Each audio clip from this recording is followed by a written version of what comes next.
मुखं करोति वाचालं पंगुं लंघयते गिरिं यत्कृपातमहं वन्दे श्रीगुरुं दीनतारिणं परमानंदमाधवं श्री चैतन्येश्वरम्। हरे कृष्णा, दंडवत प्रणाम टू ऑल। सो आज हम विद्यावधू जीवनम जो हमारे शिक्षाष्टकम में हम देख रहे हैं। तो हमने पिछले 4 सेशंस में क्या किया, पहले सेशन में हमने ओवरफ्लो देखा कि ओवरफ्लो ने ओवरव्यू देखा कि कैसे ये आर्ट है और इसमें कैसा भाव होता है। और उसके बाद में हमने देखा कि कैसे चेतो दर्पण मार्जनम होता है। और उसके बाद में हमने देखा भव महादावाग्नि निर्वापणम। और उसके बाद में हमने देखा श्रेय कैरव चंद्रिका वितरणम। तो आज जो है हम देखेंगे कि विद्यावधू जीवनम, सो इसका क्या अर्थ है और इसे कैसे हमें अपने जीवन में अपनाना चाहिए। तो एक्चुअल में क्या होता है इसका मीनिंग, ये हम थोड़ा सा आज चर्चा करेंगे। तो मैं एटलीस्ट एक पहला श्लोक तो जो है टेक्स्ट 1 शिक्षाष्टकम का वो गाता हूँ और उसके बाद में हम इसके ऊपर चर्चा करेंगे। चेतो दर्पणमार्जनं भवमहादावाग्निर्वापणं श्रेयः कैरवचन्द्रिका वितरणं विद्यावधू जीवनम् आनन्दाम्बुधेवर्धनम् प्रतिपदं पूर्णामृतास्वादनं सर्वात्मस्नपनं परं विजयते श्रीकृष्ण संकीर्तनम। सो विद्या वधु जीवनम, सो इसका अर्थ क्या है। विद्या मतलब दिव्य ज्ञान, राइट। और वधु मतलब यानी पत्नी, या फिर हम ऐसे बोल सकते हैं कि जो क्या बोलते हैं ब्राइड को, दुल्हन, राइट। और जीवनम मतलब जागृत होना या फिर जीवन मिलना उसे, राइट। तो विद्या वधु जीवनम, सो वो दिव्य ज्ञान जो एक्चुअली वधु है, राइट, वो एक्टिव होना, राइट। सो एक्चुअल में भगवान के हम बोलते हैं कि दो शक्तियां हैं, अंतरंगिक शक्ति और बहिरंग शक्ति। सो योग माया और महामाया। तो योग माया क्या करती है, वो स्वरूप शक्ति है, तो मतलब वो कृष्ण को और हमें पास में लाने का प्रयास करती है, राइट। तो हमारे और कृष्ण के बीच में जो दूरी है वो घटाने का प्रयास करती है। और ये जो बहिरंग शक्ति होती है या फिर महामाया शक्ति होती है, वो क्या करती है, तो उससे ये भौतिक जगत क्रिएट होता है और हमारे और कृष्ण के बीच दूरी बढ़ती है, राइट। तो यानी योगमाया शक्ति हमें कृष्ण के पास लेके जाती है और महामाया शक्ति हमें कृष्ण से दूर ले जाने का प्रयास करती है। तो आचार्यगण क्या बोलते हैं कि एक्चुअल में देखा जाए तो एक ही शक्ति है, लेकिन दो अलग अलग उसके कार्य हैं, राइट। तो जैसे हम देखते हैं हमारे कार में एसी होता है और हीटर होता है, लेकिन दोनों के फंक्शन एक ही इंस्ट्रूमेंट से आते हैं, राइट। अगर एक तरफ उसे घुमाया जाए तो वो ठंडी हवा देगा और दूसरी तरफ घुमाया जाए तो वो गर्म हवा देता है, राइट। तो क्या कर रहा है, एक ही इंस्ट्रूमेंट है लेकिन दो अलग अलग कार्य हैं उसके। तो वैसे ही भगवान की एक ही शक्ति है लेकिन उसे दो अलग अलग कार्य हैं, इसलिए हम उसे दो शक्तियां बोलते हैं। तो जनरली हमें कृष्ण को सेवा करने का भाव है, राइट। लेकिन हमें केवल भाव या फिर केवल इच्छा होने से काफी नहीं है ना, हमें पता भी चलना चाहिए कि एक्चुअल में भगवान की सेवा कैसे करनी चाहिए, राइट। तो अभी क्या है कि हम में अविद्या जो है, राइट, तो यानी जो इंद्र तृप्ति करने के लिए ही बहुत एकदम क्या बोलते हैं ऑलवेज एक्टिव होता है, वैसा वाला ही नॉलेज हम में एक्टिव है आज के डेट में, राइट। जो अविद्या यानी भगवान से हमें दूर लेके जाने के लिए जो जो चाहिए वो आज हमारे पास बहुत ही जागरूक है। लेकिन जो चीजें हमें भगवान के पास लेके जाएगी उसके बारे में जब हम सोचेंगे तो हमारी एक्टिविटी बहुत कम होती है, राइट। तो वो जो विद्या है जो हमें भगवान के पास लेके जाए वो उतना एक्टिव नहीं है, लेकिन जो भगवान से दूर लेके जाए वो फुल्ली एक्टिव है। तो जैसे हम हरि नाम करेंगे तो क्या हो जाएगा, हमारा ये जो मटेरियल नेचर है यानी हमारा जो भौतिक स्वभाव है जो कृष्ण से दूर लेके जा रहा है, राइट, वो एक्चुअली इनएक्टिव हो जाएगा। और जो भगवान के पास लेके जाने का नॉलेज है, जो भी इच्छाएं हैं, वो क्या हो जाएंगी, जागृत हो जाएंगी, राइट। अभी क्या है, रिवर्स है, राइट, क्योंकि हम हरिनाम नहीं करते हैं, राइट। तो जब हम प्रॉपरली और अच्छे से सिंसियरली करना शुरू करेंगे तो ये उल्टा हो जाएगा। तो भौतिक इच्छाएं कम हो जाएंगी और भौतिक ज्ञान जो हमें केवल कृष्ण से दूर लेके जा रहा है, राइट, वो कम हो जाएगा।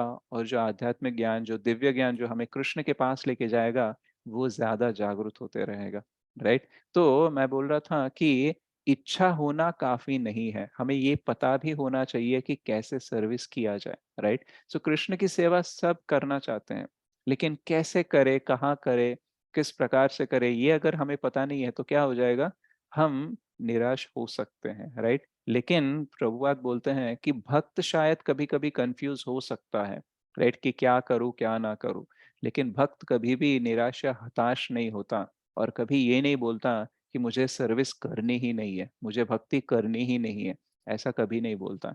तो आप देखना, भक्ति में आने के बाद हमें कंफ्यूजन होता है कि मैं वो सर्विस करूं या ये सर्विस करूं, मैं क्या जानता हूं, मैं कैसे अपने स्किल्स को, टैलेंट्स को भक्ति में लगाऊं, इसके बारे में हम सोच विचार करते हैं और कभी कंफ्यूज होते हैं। लेकिन हम में कभी भी ऐसी इच्छा नहीं आती कि मुझे पता नहीं चल रहा है इसलिए मैं कुछ भी नहीं करूंगा, कभी भी नहीं करूंगा, ऐसा हम कभी नहीं बोलते। हम बोलते हैं कि अभी पता नहीं चल रहा है तो शायद कृष्ण बताएंगे कैसा करना है, गुरु या फिर शिक्षा गुरु या फिर आध्यात्मिक गुरु कुछ ना कुछ करेंगे शायद, राइट? तो हम होपफुल रहते हैं, राइट? हम निराश नहीं होते, हताश नहीं होते, और हम एकदम बोल नहीं देते कि आप कुछ नहीं करना है, बस इतना कर लिया, इतना सोच लिया, कुछ नहीं पल्ले पड़ रहा है तो अब छोड़ देना है, तो ऐसा कभी नहीं होता है, राइट? तो जब हम भक्ति करने लगते हैं, जब हम हरे कृष्णा महामंत्र करने लगते हैं, तो क्या होता है, धीरे धीरे से जो हमें नॉलेज चाहिए, राइट, भक्ति करने के लिए और सेवा करने के लिए, वो जागृत होना शुरू हो जाएगा। तो ऐसा नहीं है कि एक दिन रात को मैं सोऊंगा और सुबह उठते ही मुझे सब कुछ पता चल जाएगा कि मुझे भक्ति कैसे करनी है, कैसी सेवा करनी है एंड ऑल। तो ये धीरे धीरे से हम जानेंगे, राइट? तो आज की डेट में अगर आपको पता नहीं है कि आपकी कौन सी सर्विस करनी चाहिए, तो आप सीनियर से पूछ सकते हैं कि मुझे कोई सेवा दीजिए, मैं कुछ करना चाहता हूँ, ऐसा आप पूछ सकते हैं।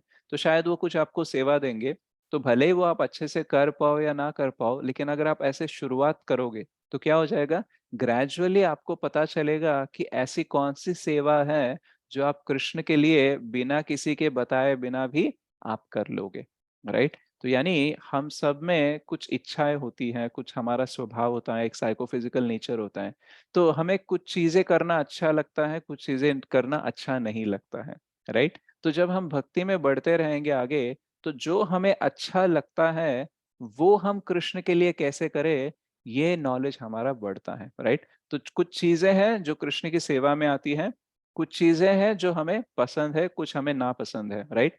तो ये दोनों का तालमेल जब होता है, मतलब चीजें जो मुझे पसंद है और चीजें जो कृष्ण की सेवा में आ सकती हैं, ये दोनों का अगर मेल हो जाता है, राइट, तो हम ये वाला सर्विस जिंदगी भर कर सकते हैं बिना किसी के इंस्ट्रक्शन के भी, यानी किसी को आके बताना या फिर फोर्स करना नहीं पड़ेगा कि आप ये सेवा करो, राइट? आप खुद से करने लगते हो। लेकिन वो कौन सी सेवा है, कैसे आप अपने स्किल्स और टैलेंट्स को कृष्ण की सेवा में लगा सकते हो, ये आपको धीरे धीरे से पता चलेगा, राइट? तो श्रील प्रभुपाद भी एक्चुअली मतलब शक्त्यावेश अवतार है, वो महाभागवत है, लेकिन उनके लिए भी सारी चीजें एकदम से क्लियर नहीं थी।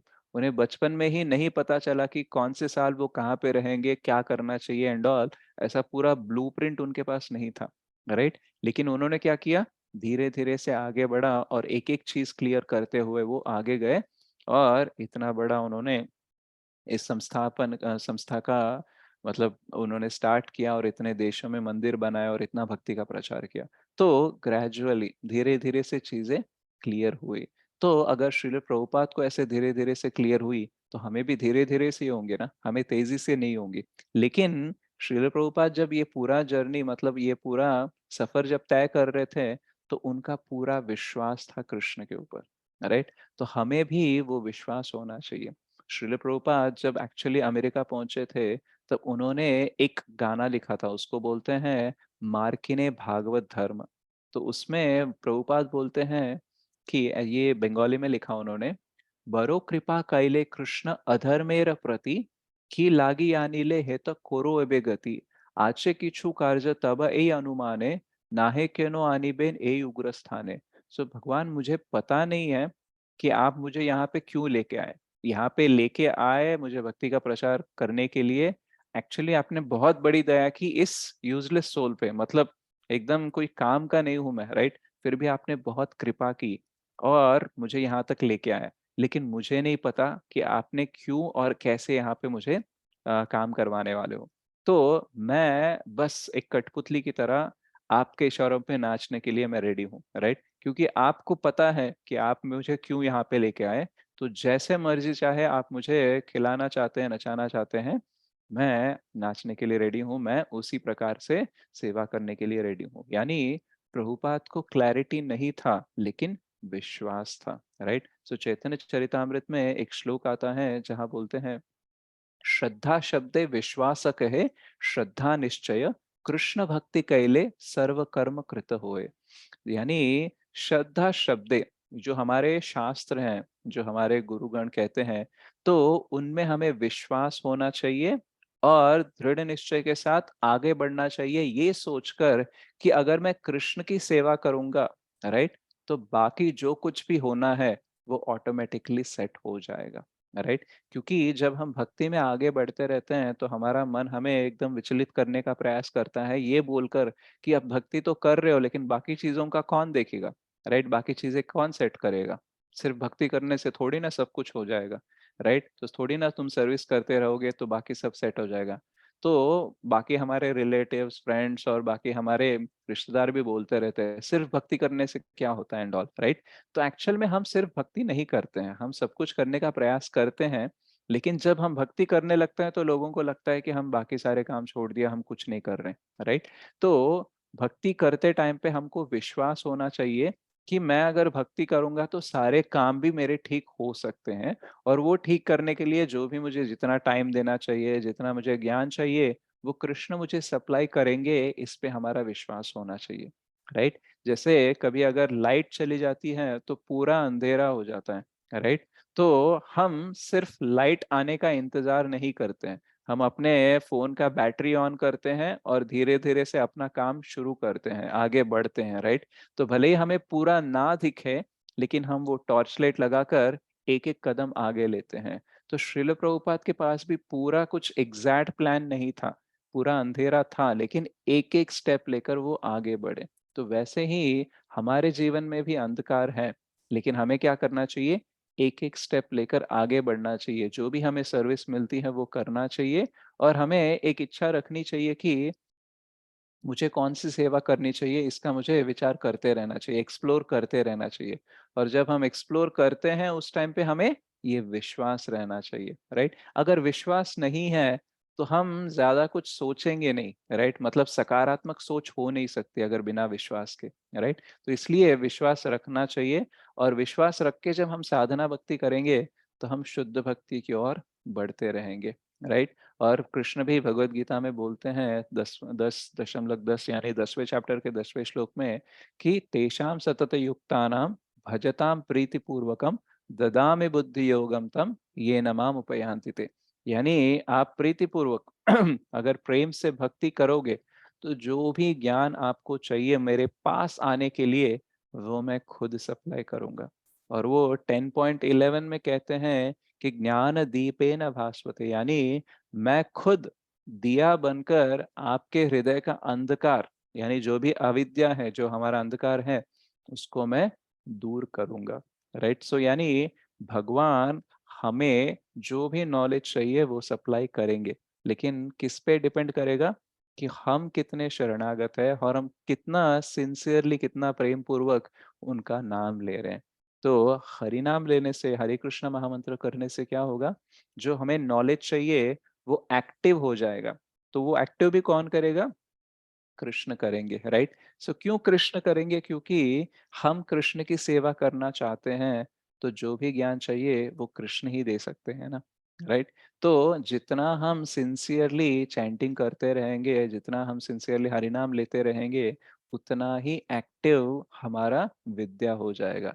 वैसे तो दो प्रकार के विद्या होते हैं, एक को बोलते हैं लौकिक विद्या और दूसरे को बोलते हैं परा विद्या। लौकिक विद्या मतलब भौतिक चीजों का ज्ञान, या फिर भौतिक जगत में कैसे जीना चाहिए इसका ज्ञान, कैसे पैसे कमाना चाहिए, कैसे बड़ी बड़ी बातें करनी चाहिए, राइट? कैसे काम निकलवाना चाहिए। तो ये सारी जो फंक्शनल वर्क्स हैं, यानी हमें जीने के लिए जो करना चाहिए, उसके लिए जो ज्ञान चाहिए उसको लौकिक विद्या बोलते हैं। तो ये लौकिक विद्या ऑलमोस्ट सबके पास होता है राइट? लेकिन हमें जो चाहिए वो केवल लौकिक विद्या नहीं, हमें पराविद्या चाहिए, राइट? पराविद्या यानी जो हमें भगवान के पास लेके जाए इस भौतिक जगत से मुक्त कर कर, राइट? तो वो एक्चुअली विद्या है। तो जब हम चैंटिंग करते हैं, अगर बिना चैंटिंग किए भी हमारी लौकिक विद्या हमें आ सकती है, राइट?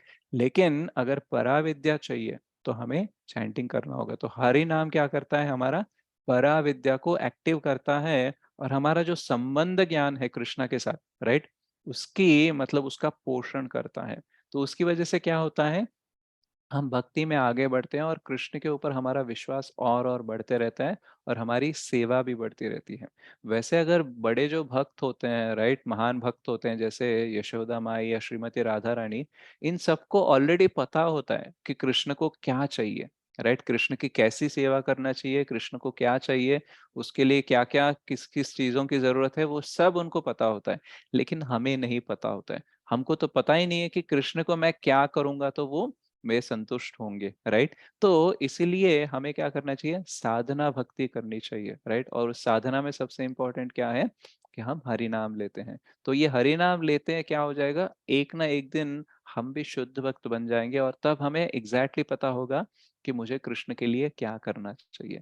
तो ये एक डेवलपमेंट प्रोसेस है, और ये डेवलपमेंट कैसे होता है, हरि नाम से होता है। तो यहाँ पे वधु का वर्ड का क्यों यूज किया गया, क्योंकि जहां पे वर होता है वहां पे वधु होती है, राइट? जहां पे हस्बैंड होता है वहां पे वाइफ होती है, राइट? तो वैसे ही हस्बैंड कृष्ण नाम है, राइट? और वाइफ कौन है, नॉलेज। तो जहां कृष्ण का नाम होगा वहां दिव्य ज्ञान ऑटोमेटिकली होगा, राइट? तो यानी जितना हम सिंसियरली चैंट करेंगे उतना ही दिव्य ज्ञान हमें मिलता रहेगा। कभी कभी हम, स्पेशली मैं तो बोलता हूँ, अगर कोई इंपॉर्टेंट काम करने जा रहे हो या फिर कोई इंपॉर्टेंट बात करने जा रहे हो, कोई फैसला लेने जा रहे हो, तो उससे पहले थोड़ा अच्छे से चैंटिंग कर लेना। क्यों? क्योंकि रजो और तमो गुण में हम जनरली रहते हैं, और जब चैंटिंग करते हैं तो अच्छे से सत्व और शुद्ध सत्व में आके सोचने का और उसके हिसाब से हमें डील करने का मौका मिलेगा, राइट? तो क्या होता है एक्चुअली, जब हम चैंटिंग करके कोई फैसला लेते हैं तो हम विद्या पूर्वक लेते हैं, अविद्या पूर्वक नहीं लेते हैं, राइट? तो ऐसा नहीं है कि हम बहुत दिन कुछ नहीं कर रहे हैं और फैसला लेने के पहले ही चैंटिंग कर लिया तो हो जाएगा। नहीं, ग्रेजुअली जब हम अच्छे से साधना करते रहेंगे, राइट, तो क्या हो जाएगा, हम अच्छे से फैसले ले पाते हैं, अच्छी सी बात कर पाते हैं। हम जनरली ऑब्जर्व भी कर सकते हैं, 6 महीने या 1 साल पहले हमारा जितना नॉलेज था, अरे जितना हमारा दिव्य ज्ञान था, वो आज उससे ज्यादा है, राइट? 1 साल पहले जो चीजें हमें पता थी, राइट, उससे ज्यादा चीजें आज हमें पता है, राइट? और हम अच्छे तरीके से जीने लगे हैं, राइट? पहले भी पता था कि हमें गुस्सा नहीं करना चाहिए, हमें अच्छे से होना चाहिए, लेकिन आज की डेट में गुस्सा कैसे ना करें और कैसे अच्छे से रहें, इसका नॉलेज हमें और भी ज्यादा है। क्यों? क्योंकि पिछले 6 महीने 1 साल में हमने हरिनाम किया है ना। तो जितना ज्यादा हरिनाम करेंगे उतना ही ज्यादा हमारा विद्या एक्टिवेट होते रहेगा। तो हमारी स्पिरिचुअल शक्ति यानी आध्यात्मिक शक्तियां जो होती है उसमें 3 प्रकार के होते हैं। एक को बोलते हैं संधिनी, दूसरे बोलते हैं संवित, और तीसरा होता है लादिनी शक्ति। तो जब संधिनी शक्ति का क्या मतलब है, कि संधिनी शक्ति मतलब जो भी हमारे रिसोर्सेस होते हैं, राइट, तो जो भी हमारे लिए चीजें दी गई है, राइट, उन सबको क्या बोलते हैं, संधिनी बोलते हैं। संवित का मतलब है जो चीजें हमें दी गई है उसका कैसे सही तरीके से उपयोग करें, उस ज्ञान को संवित शक्ति बोलते हैं। तो जब चीजें जो दी गई है उसका सही उपयोग किया जाए, राइट, संधिनी प्लस संवित का रिजल्ट क्या होना चाहिए, लादिनी, यानी आनंद मिलना चाहिए, प्लेजर मिलना चाहिए। लेकिन हमारे पास प्रॉब्लम क्या है, कि चीजें तो बहुत है लेकिन उसका उपयोग कैसे करना है पता नहीं है, इसलिए हमने क्या कर दिया, संधित और कंटेमिनेटेड संवित, यानी खराब नॉलेज हमने लगा दी। तो हमें क्या आता है, लादिनी नहीं आता है, हमें दुर्गा आता है, राइट? त्रिशूल लेकर दुर्गा आता है। यानी अगर सिंपल तरीके से समझाया जाए तो हमें, हमारे पास बहुत सारे चीजें हैं, राइट, हमारे पास अपनी चेतना है, अपना टाइम है, अपना स्किल है, अपना टैलेंट है, राइट? तो ये सब लेकर हम अगर ठीक तरीके से कृष्ण की सेवा नहीं करेंगे, राइट, केवल इंद्र तृप्ति करेंगे तो क्या हो जाएगा, आनंद तो नहीं आएगा, लेकिन बहुत सारी बाधाएं आती रहेंगी और हम यहीं पे फंसे रहेंगे। तो ये जो संवित है, राइट, यानी ये जो नॉलेज है जो हमें सिखाता है कि कैसे सारी चीजों को कृष्ण भक्ति में लगाया जाए, ये एक्चुअली एक्टिवेट होता है हमारे हरि नाम करने से। और एक है हमारे जो आध्यात्मिक गुरु हैं, वो भी हमें संविद देते हैं, यानी कैसे हमें अपनी चीजों को कृष्ण भक्ति में लगाना चाहिए इसका ज्ञान देते हैं। इसकी वजह से हमें आनंद आता है। जनरली अगर हम एग्जाम्पल भी ले, तो जब हम पैसे अपने लिए इंद्र तृप्ति के लिए खर्च करते हैं, तो थोड़ा सा आनंद तो मिलता है, लेकिन वो बहुत क्षण भंगुर होता है, राइट। लेकिन जब हम डोनेशन करते हैं या फिर किसी की सहायता करते हैं, तो वो आनंद बहुत दिनों तक रहता है। मतलब आज भी अगर आप याद करोगे कि मैंने उस टाइम पे एक बंदे को ऐसी मदद की थी, राइट, तो हमें आनंद ही होता है, राइट। लेकिन आप जस्ट सोच लो कि यार कुछ साल पहले मैंने इतनी खरीदी की थी, तो उसका आनंद जो है आप उसको अनुभव कर नहीं सकते हो। चीजें याद है, चीजें सामने हैं, लेकिन आनंद का अनुभव नहीं होता है। लेकिन जब हम किसी को कुछ सहायता करते हैं, अपने से कुछ त्याग कर किसी को सहायता करते हैं, तो भले वो व्यक्ति हमारे सामने ना हो, लेकिन अनुभव तो अभी भी आनंदमय होता है, राइट। तो वो एक्चुअली लादिनी है। यानी जब हमने अपनी चीजों को सहायता करने में या फिर सेवा करने में जब हम लगाते हैं, तो लादिनी आती है, राइट। जब हम सिर्फ अपने लिए, सिर्फ इंद्र तृप्ति के लिए यूज करते हैं, तो कुछ क्षणों के लिए आनंद होता है, लेकिन बाद में क्या होता है, बाधाएं होते हैं। जैसे हमने कुछ बहुत ही अच्छा सा खा भी लिया, राइट, ज्यादा खा लेंगे तो क्या हो जाएगा, टेस्ट तो याद नहीं रहेगा हमें, वो आनंद तो याद नहीं रहेगा, लेकिन ज्यादा खाने का दर्द हमें रहेगा, राइट। तो लेकिन अगर किसी को, किसी भूखे को हमने खाना खिलाया, राइट, तो कितना आनंद आता है हमें, राइट, हमेशा याद रहता है हमें, और हमेशा जब भी याद करते हैं उसको आनंद ही मिलता है। तो जब हम हरि नाम लेते हैं तो क्या हो जाता है, ये जो दिव्य ज्ञान है, ये जो संवित है, ये एक्टिव हो जाता है। और ये जितना ज्यादा एक्टिव होता है, हमारी क्लैरिटी बढ़ने लगती है कि हाँ, मुझे ये सेवा करना चाहिए, मुझे ऐसे करना चाहिए, मुझे ऐसे आगे बढ़ना चाहिए। और वैसे जब हम करते रहेंगे, तो हमारा संबंध ज्ञान का भी पोषण होगा, और हमें लादिनी यानी हमें आनंद भी मिलता रहेगा। तो ये होता है हरि नाम की वजह से। तो जब हम कृष्ण का नाम लेते रहते हैं, राइट, हरे कृष्ण महामंत्र जब करते रहते हैं, हरि का नाम जब लेते रहते हैं, तो क्या होता है, हमें अविद्या कम हो जाती है और विद्या बढ़ जाती है। तो ये दो तीन एग्जाम्पल्स हैं कि कैसे भक्तों का ज्ञान भगवान कैसे देते हैं। मतलब कुछ ऐसे सवाल कभी कुछ लोग पूछते हैं जिसका आप कोई भी जवाब जवाब दे दो, वो गलत हो जाता है, या फिर कोई भी जवाब हमें विवाद में डाल सकता है। लेकिन जो भक्त होते हैं, क्योंकि वो कृष्ण के साथ बहुत ही स्ट्रांग कनेक्शन में होते हैं, तो उनके आंसर्स भी ऐसे होते हैं कि कोई विवाद नहीं आता, और कोई मतलब बाधा भी नहीं होती किसी को। तो एक दो एग्जाम्पल्स हैं जो मैंने सुने हैं कि भक्तों से, कि एक बार श्री प्रभुपाद को एक भक्त ने पूछा कि एक भक्त नहीं था वो, मतलब कोई आउटसाइडर था। ओके, हम दर्शन करके कंटिन्यू करेंगे।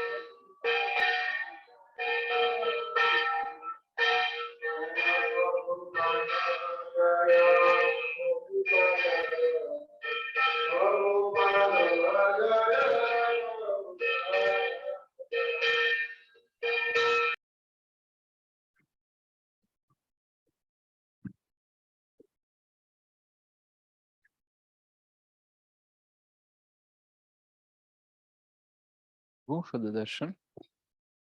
तो एक बार श्रील प्रभुपाद को एक व्यक्ति ने पूछा कि प्रभुपाद, क्या कृष्ण कोई ऐसा पर्वत बना सकते हैं जो वो इतना भारी है कि वो खुद ही नहीं उठा सकते, राइट।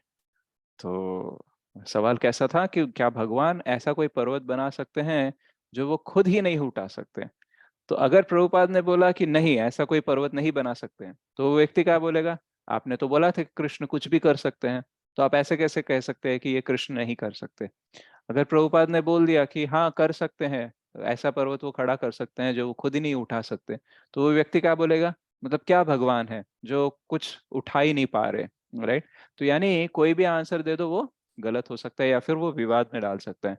तो प्रभुपाद ने बोला कि एक्चुअल में कृष्ण ऐसा पर्वत बना सकते हैं जो वो खुद ही नहीं उठा सकते हैं, लेकिन वो बनाने के बाद वो आराम से उठा भी सकते हैं। तो यानी दोनों चीज प्रभुपाद ने कह दी, अचिंत्य भेदा भेद तत्व। तो प्रभुपाद को ये आंसर देना है, या आंसर क्वेश्चन ऐसा आएगा, उन्होंने प्रिपेयर करके नहीं रखा था। लेकिन जब ऐसे सवाल आते हैं तो भक्तों को ऑलरेडी इतनी विद्या होती है अवेलेबल कि वो ऐसा आंसर दे सकते हैं जिससे सब कुछ सही हो सकता है। ऐसे ही एक बार एलन गिन्सबर्ग एक व्यक्ति थे जो बहुत ही फेमस पर्सन थे जब हिप्पीस में। तो वो मतलब प्रभुपाद को फॉलो तो करते थे लेकिन सारे नियमों का पालन नहीं करते थे, राइट। तो एक दिन क्या हुआ कि एक रिपोर्टर ने पूछा, वहां पे एलन गिन्सबर्ग वहां उपस्थित थे, प्रभुपाद भी थे, और ये रिपोर्टर पूछने लगा कि प्रभुपाद क्या एलन गिन्सबर्ग आपके शिष्य हैं, आपके अनुयायी है? तो ऐसा पूछने के बाद प्रभुपाद ने एक सेकंड सोचा, अगर प्रभुपाद बोलेंगे कि हाँ ये मेरा शिष्य है, राइट, तो क्या विवाद आएगा कि आपके शिष्य ऐसे करते हैं वैसे करते हैं, देखो आपका नियम का पालन नहीं करते हैं एंड ऑल, ये सब आ जाएगा। अगर उन्होंने बोल दिया कि हाँ वो मेरे शिष्य नहीं है, क्योंकि ऐसे एलन गिन्सबर्ग तो फॉलो थोड़ा करते थे लेकिन वो ऐसे फॉर्मल डिसाइपल नहीं थे, उनके शिष्य नहीं थे, प्रामाणिक शिष्य नहीं थे, राइट। तो अगर प्रभुपाद बोल देंगे कि हाँ ये मेरे शिष्य नहीं है, फिर अनुयायी नहीं है, तो फिर एलन गिन्सबर्ग को बुरा लगेगा कि मैं तो आपके पास आता हूँ, आपकी चीजें सुनता हूँ, थोड़ा फॉलो करता हूँ, तो ऐसा अच्छा नहीं लगेगा ना। तो अगर बोल देंगे शिष्य है तो भी दिक्कत है, अगर बोलेंगे शिष्य नहीं है तो भी दिक्कत है। तो प्रभुपाद ने क्या कहा, प्रभुपाद ने कहा क्या शिष्य क्या अनुयायी, मैं तो एक्चुअली सबका सेवक हूँ, राइट। तो यानी प्रभुपाद ने ऐसा आंसर दिया कि अब कुछ हो ही नहीं सकता, उसका कोई विवाद ही नहीं हो सकता और सब खुश एकदम। मतलब कितने नम्र है प्रभुपाद, स्वयं को सेवक मानते हैं सबका। तो एक्चुअली वो दास दासानुदास बन के ही तो भक्ति का प्रचार कर रहे हैं, तो उन्होंने गलत भी नहीं कहा। लेकिन उनका जवाब इतना उत्कृष्ट है कि वो किसी को हानि नहीं पहुंचाता है और सबको खुश करके और भी प्रभुपाद से प्रेरणा लेने लायक हो गया था वो, राइट। तो ये भगवान एक्चुअली ऐसे सप्लाई करते हैं नॉलेज, राइट। तो जब हम हरि नाम लेते हैं तो हमें इतनी एक्टिविटी बढ़ जाती है विद्या की, राइट। तो ये नॉलेज हमारे लिए ऑटोमेटिकली सप्लाई होने लगने लगता है। तो हम क्या करना चाहिए, हमें बहुत ही श्रद्धा पूर्वक, बहुत ही प्रेम से हमें हरि नाम लेने का या फिर हरे कृष्ण महामंत्र जप करने का प्रयास करना चाहिए। तो हमारे जीवन में बहुत सारे निर्णय जो हैं, बहुत सारे जो बातें हैं, राइट, हम अविद्या से करने लगते हैं, राइट। क्यों? क्योंकि हम उतना सिंसियरली चैंट नहीं करते हैं, इसलिए हमारा अविद्या बहुत ज्यादा एक्टिव होता है, राइट। तो इसलिए हमें क्या करना चाहिए, बहुत ही प्रीति से यानी प्रेम से हमें हरि नाम का जप करना चाहिए, और हमें ये अपनी जो विद्या है उसको ज्यादा से ज्यादा एक्टिवेट करने का प्रयास करना चाहिए। अगर आपको लग रहा है कि मेरी विद्या एक्टिवेट नहीं है, तो हमको समझना चाहिए कि हमारा हरि नाम ठीक से नहीं जा रहा है। मतलब अगर वधु नहीं है, मतलब वर भी नहीं है, राइट। तो अगर हस्बैंड दिख नहीं रहे हैं, राइट, इसका मतलब है वाइफ भी नहीं दिखेगी। अगर वाइफ नहीं दिख रही है तो हमें ये समझना चाहिए कि हस्बैंड भी वहां पे नहीं है, राइट। तो हरिनाम अच्छे से लेंगे तो विद्या रहेगी, विद्या नहीं है इसका मतलब है हरिनाम हम ठीक से नहीं ले रहे हैं। और अगर हरिनाम ठीक से नहीं ले रहे हैं तो उसका रिजल्ट क्या है, विद्या नहीं रहेगा, राइट। तो विद्या वधु जीवनम, ये हमें क्या सिखाता है कि अगर जितना हम अच्छे से, जितना हम प्रेम से, जितना हम सिंसियरली चैंटिंग करेंगे, हरे कृष्ण महामंत्र का जाप करेंगे, उतना ही ज्यादा विद्या हमें एक्टिवेट हो जाएगा।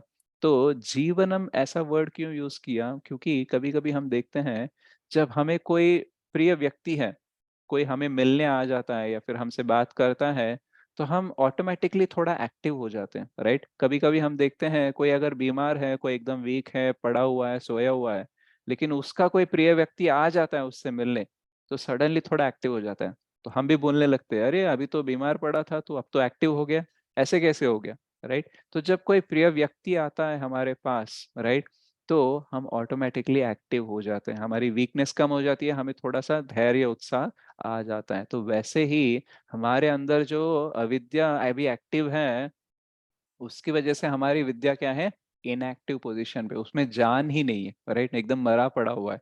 लेकिन जैसे ही कृष्ण का नाम आएगा, राइट, तो वो क्या हो जाएगा, एकदम से एक्टिव आ जाएगा, क्योंकि ये विद्या के लिए प्रिय व्यक्ति कौन है, कृष्ण है। तो जैसे ही कृष्ण का नाम आएगा, वैसे ही विद्या एक्टिवेट हो जाएगी, राइट। एकदम क्या बोलते हैं, तेलुगु में बोलते हैं कि प्राणम पोस्कनोटु, यानी एकदम जीवन आ गया। मतलब कभी कभी हम देखते हैं, अरे यार ये इंसान एकदम मरा पड़ा हुआ जैसा है, राइट, मतलब वो वीक होता है, इतना वीक दिखता है कि हम लोग को लगता है एकदम मरने से बराबर है, राइट। लेकिन उसके साथ अगर कुछ अच्छा हो जाता है तो वो सडनली एक्टिव हो जाता है, इजंट इट? तो वो मतलब उन्होंने उसको जान में जान आ गई, ऐसे बोलते हैं ना।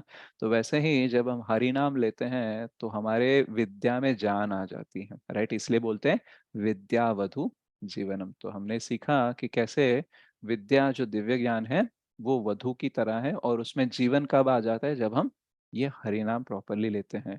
तो हमें अंतरंग की शक्ति को और बढ़ाना है, और बहिरंग शक्ति का प्रभाव हमारे ऊपर कम करना है, तो हमें हरि नाम अच्छे से करना चाहिए। सो जैसे श्रील प्रभुपाद और बाकी सारे भक्तों ने विश्वास रखकर हरि नाम लेकर आगे बढ़े, वैसे ही हमें आगे बढ़ने का प्रयास करना चाहिए। सो दिस इज अबाउट विद्यावधु जीवनम। श्री श्री शिक्षाष्टकम की जय। श्री चैतन्य महाप्रभु की जय। हरे कृष्णा। हरि बोल प्रभु जी, हरि बोल। Wonderful Prabhu. Thank you, Mataji. Hari Uh, बोल प्रभु जी, Raghunath हरि बोल। Puridas Prabhu, you would like to add any points to this, Prabhu, before I बोल take Prabhu over? Ji. Hindi? Hare Yes, Krishna Prabhu. Prabhu. Yes, Yes, Prabhu. Prabhu. So last sentence, what you said is no. So just got my, I mean, after taking the name, and today I just completed my 16 round sitting. So taking the name, ज्ञान आ गया है प्रभु। तो ये बात सही है कि ज्ञान और वैराग्य दोनों हमारे जीवन के दो बहुत ही अद्भुत चीजें हैं जो जुड़ी रहती है। जैसे आपने बताया, भक्ति देवी की दोनों ये सखाएं जो है हमारे साथ में हैं, और हम जब जब इसका पोषण अच्छे तरीके से करेंगे, इसका पोषण जब हम इसको अच्छे से खुराक देते हैं, और वो खुराक क्या होता है?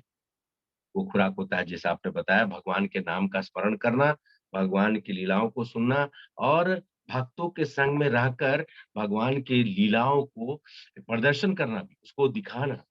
तो प्रभुपाद ने ना तो खाली कि उन्होंने ग्रंथ लिखी, अब हम लोग तो भक्ति कर रहे, आज मैं थोड़ा दाएँ-बाएँ होता तो मेरी हालत खराब हो जाती है। सोचिए प्रभुपाद ने कितनी कष्टों को सहा है, और उसके बाद हम सब लोग को सब कुछ दे दिया है, मतलब प्लेटर पे वो शाही पनीर और ये और वो सब कुछ बना के भोग दे दिया है। हमको खाली उसका भोग लेना है, उसको भी हम लोग करने के लिए तैयार नहीं होते हैं। हमारा ज्ञान और वैराग्य जो है वो तब तक फलीभूत नहीं होगा जब तक हम इस बात को नहीं समझेंगे कि हरि का, हरि मतलब हमारे कृष्ण का, जब तक हम लोग शरण नहीं लेंगे। और कृष्ण हमारे, मैं कल रात को आपको एक सिंपल छोटा सा एग्जांपल बता रहा हूँ। बहुत कष्ट में था, मैं रात को फिर याद किया कि मैं भगवान भगवान कर रहा हूँ लेकिन कृष्ण को याद नहीं कर रहा। और आप लोग को सत्य बता रहा हूँ कि मैं कम से कम कृष्णा कृष्णा कृष्णा करके मैंने अपने कष्ट में उनको बुला लिया। लेकिन क्या करें, भौतिक जीवन में कभी कभी कष्ट इतना बढ़ जाता है, और आए धीरे धीरे धीरे धीरे मुझे नींद आ गई। मैं 2 घंटा सोया, कल पूरे रात भर में मैं सिर्फ 2 घंटा सोया, लेकिन उसका फल ये मिला कि मैं सुबह उठा हूँ, थोड़ा गर्म पानी पी कर, और थोड़ा सा अपना जो होता है ना दिनचर्या को सीधा करने में, और वो मुझे हुआ, प्राप्त हुआ। भगवान तो इतने दयालु हैं, वो हमारे छोटे से कष्ट को सुनते हैं और वो चले आते हैं। इसलिए हम सब लोग को आपने जैसा बताया कि भगवान के नाम का स्मरण करना सबसे उत्तम ही नहीं, एकमात्र उपाय है, एक ही औषधि है। हम जब जब भूलते हैं तो हमें कष्ट आता है। अब लोग बोलेगा कि ये क्या तरीका है कष्ट और भगवान के नाम का?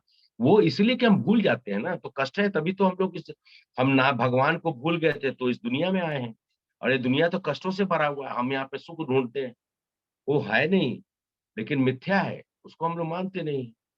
बाकी सब चीज को मिथ्या मान लेते हैं, लेकिन भगवान को हमें इस जगह पे आने के बाद अपने कष्टों का निवारण एक ही मात्र है, जो कि आपने बताया, ज्ञान और वैराग्य को अपने अंदर उत्पन्न करे, भगवान का नाम का स्मरण करे। हरे कृष्णा प्रभु।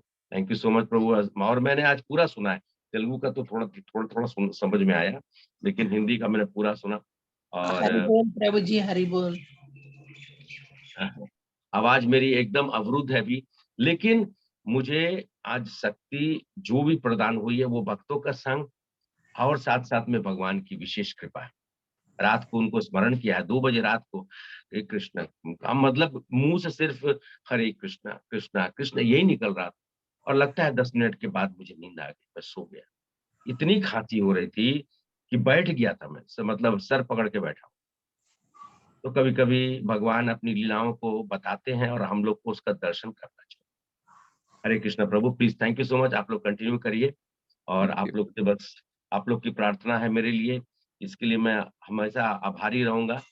और मैं प्रयास कर रहा हूँ जितना जल्दी हो सके शरीर स्वस्थ हो, आप लोग के साथ जुड़ा रहूं, क्योंकि बैठ ही नहीं पाता था। मतलब गोवर्धन प्रभु का फोन आया, मैं बोला प्रभु मैं तो बिस्तर पे लेटा पड़ा हुआ, कुछ नहीं कर पा रहा हूँ। हरे कृष्णा प्रभु, thank you so much. Hare Krishna, thank you Hare so much Krishna. प्रभु। तो कभी कभी हमारी बीमारी या फिर अस्वस्थता हमें और मौका देती है कि कृष्ण के ऊपर हमें डिपेंड यस। होना चाहिए, और कृष्ण का नाम रियली कितना पावरफुल है, isn't it? हाँ, आज आज तो हम भगवान को याद कर लिया, फिर अच्छे हो जाएंगे। अच्छा कोई भूल बात नहीं यार, जाएंगे। चलेगा चलेगा चलते चलेगा। रहेगा। चलेगा। Yeah, ले इसलिए कष्ट होता है तो भगवान बहुत याद आते बहुत। हैं। ऐसे जैसे जैसे कष्ट में माता पिता बहुत याद आते हैं, उसी तरह से हमारे कृष्ण भी हमको बहुत याद आते हैं, बहुत राधा है। रानी बहुत याद आती है। हरि हरे बोल। Krishna. Thank you so much Prabhu. Hare Krishna.